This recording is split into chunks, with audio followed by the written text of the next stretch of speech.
في شان حبيبه الكريم إن الله وملائكته يصلون على النبي يا أيها الذين آمنوا صلوا عليه وسلموا تسليما اللهم صل على سيدنا مولانا محمد بارك سلم صلاة و سلام علیک یا رسول اللہ صلی اللہ علیہ وسلم.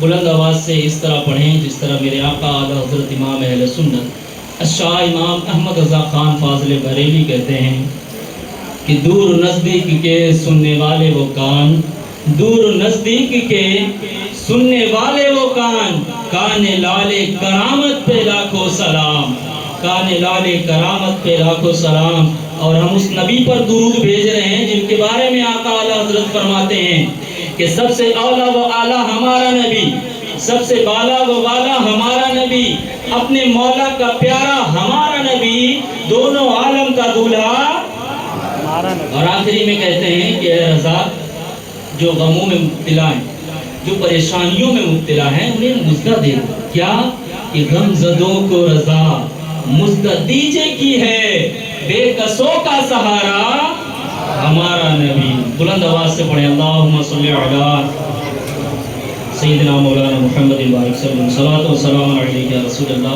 صلی اللہ علیہ وسلم. کوئی تقریر نہیں ہوگی، چند باتیں کرنا چاہوں گا. اور میں نے کسی آیت کی بھی تلاوت نہیں کی کیونکہ آیت کی تلاوت کرنا پھر اس کا خلاصہ نہ بیان کرنا یہ بہتر نہیں ہوگا، اس لیے سرسری طور پر چند باتیں. اللہ رب العزت نے جس طرح نماز روزہ مسلمانوں پہ فرض فرمایا، اسی طرح حج بھی فرض فرمایا، لیکن اس میں تھوڑی سہولت ہے غریبوں کے لیے. حج ہر کسی پر فرض نہیں، حج صاحب استطاعت پر فرض ہے، جو مالک نصاب ہوگا حج اس پر فرض ہے. لیکن نماز ہر عاقل و بالغ مرد و عورت پر نماز فرض ہے. حج فرض ہونے کی کیا شرائط ہیں کہ بندے کے پاس اتنا مال جمع ہو، سرکاری طور پر جو حج کے لیے جایا جاتا ہے جتنی رقم لگتی ہے اتنا مال جمع ہو، ساتھ ہی ساتھ وہ جتنے دن کے لیے سفر حج کے لیے جائے گا اتنے دن کے لیے اپنے گھر والوں کے لیے وہ تمام ضروریات کی چیزیں چھوڑ کر جائے کہ اس کے گھر والے کسی کے محتاج نہ ہوں اور اپنا تمام خرچہ اٹھا سکے، اس بندے پر حج فرض ہے. لیکن یہاں پر دیکھا ہی گیا ہے کہ کئی لوگ ایسے ہوتے ہیں جن پر حج فرض ہوتا ہے لیکن اس کے باوجود بھی انہیں توفیق نہیں ملتی کہ وہ حج کر سکیں، انہیں توفیق نہیں ملتی وہ کعبہ شریف کی زیارت کر سکیں، انہیں توفیق نہیں ملتی وہ مدینہ منورہ جا سکیں. لیکن خوش نصیب ہے وہ لوگ جو سفر حج کے لیے روانہ ہوتے ہیں. مشکات شریف کی حدیث ہے، یہ حدیث پاک مسلم شریف میں بھی ہے اور امام بخاری نے بھی نوٹ کی ہے. حضرت ابو ہریرہ رضی اللہ تعالیٰ عنہ اس کے راوی ہیں، کہتے ہیں کہ رسول کریم صلی اللہ تعالیٰ علیہ وسلم نے ارشاد فرمایا کہ جب بندہ حج کے لیے گھر سے نکلتا ہے اور خلوص دل سے وہ بندہ جب حج کر لیتا ہے، حج کے ارکان ادا کر لیتا ہے اور پھر جب وہ وہاں سے لوٹتا ہے تو ایسے ہو جاتا ہے جیسے ابھی پیدا ہوا ہے، ایسے ہو جاتا ہے جیسے ابھی پیدا ہو. لیکن شرط کیا ہے؟ خلوص. شرط کیا ہے؟ اللہ کی رضا. شرط کیا ہے؟ کہ میرا رب مجھ سے راضی ہو جائے. اگر اس نیت سے حج کرنے جائیں کہ اللہ راضی ہو جائے تو مرحبا، اللہ رب العزت اس کا بہترین اجر عطا فرمائے گا. لیکن اگر کوئی اس نیت سے جائے حج کرنے کے لیے کہ لوگ مجھے حاجی کہیں تو اس کا حج اس کے کوئی کام نہیں آنے والا، بلکہ اس کے قیامت کے دن اس کے منہ پہ مار دیا جائے گا.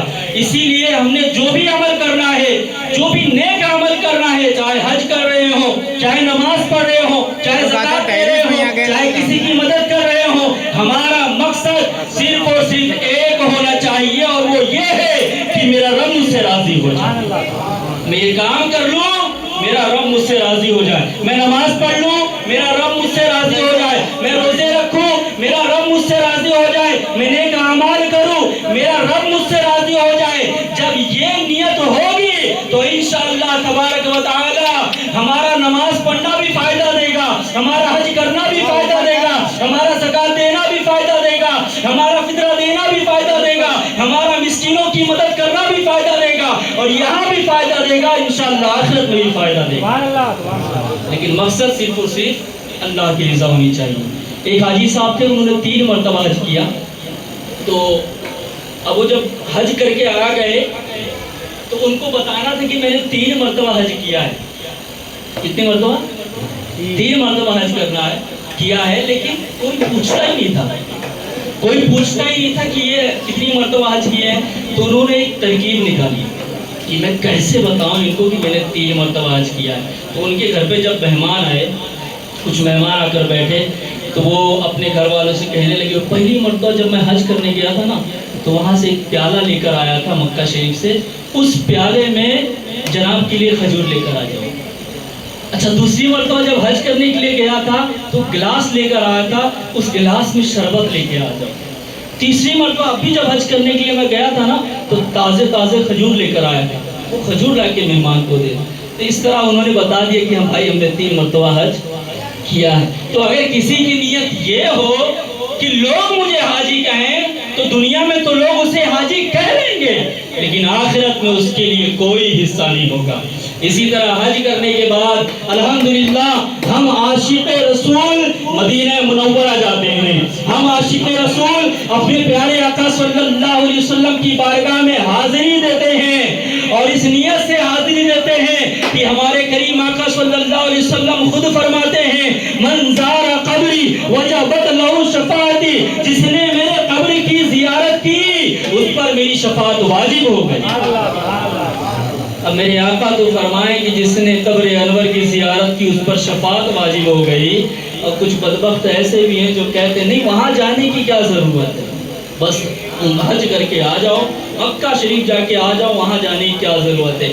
جبکہ اعلیٰ حضرت فرماتے ہیں اصل مراد حاضری اس پاک در کی ہے, اس کے طفیل حج بھی خدا نے کرا دیے. اصل مراد حاضری اس پاک در کی ہے. اللہ رب العزت ہم سب کو اس عظیم نعمت سے سرفراز فرمائے. ہمارا نمازیں تو ادا کر رہے ہیں, لیکن اللہ اگر ہمیں توفیق عطا فرمائے تو ضرور ضرور حج بھی کریں. آخری بات کہوں اس کے بعد ختم, کہ جو صاحب استطاعت نہیں ہے, جن کے پاس اتنی دولت ہے وہ حج کرنے نہیں جا سکتے, تو ہمارے اور آپ کی کریم آقا بولو صلی اللہ ہمارے اور آپ کے کریم آقا صلی اللہ علیہ وسلم ارشاد فرماتے ہیں کہ جو غریب ہے نا, جو صاحب استطاعت نہیں ہے, جس کے پاس اتنی دولت نہیں ہے کہ وہ حج کرنے کے لیے جا سکے, وہ کیا کرے, وہ یہ کرے کہ صبح فجر کی نماز پڑھے.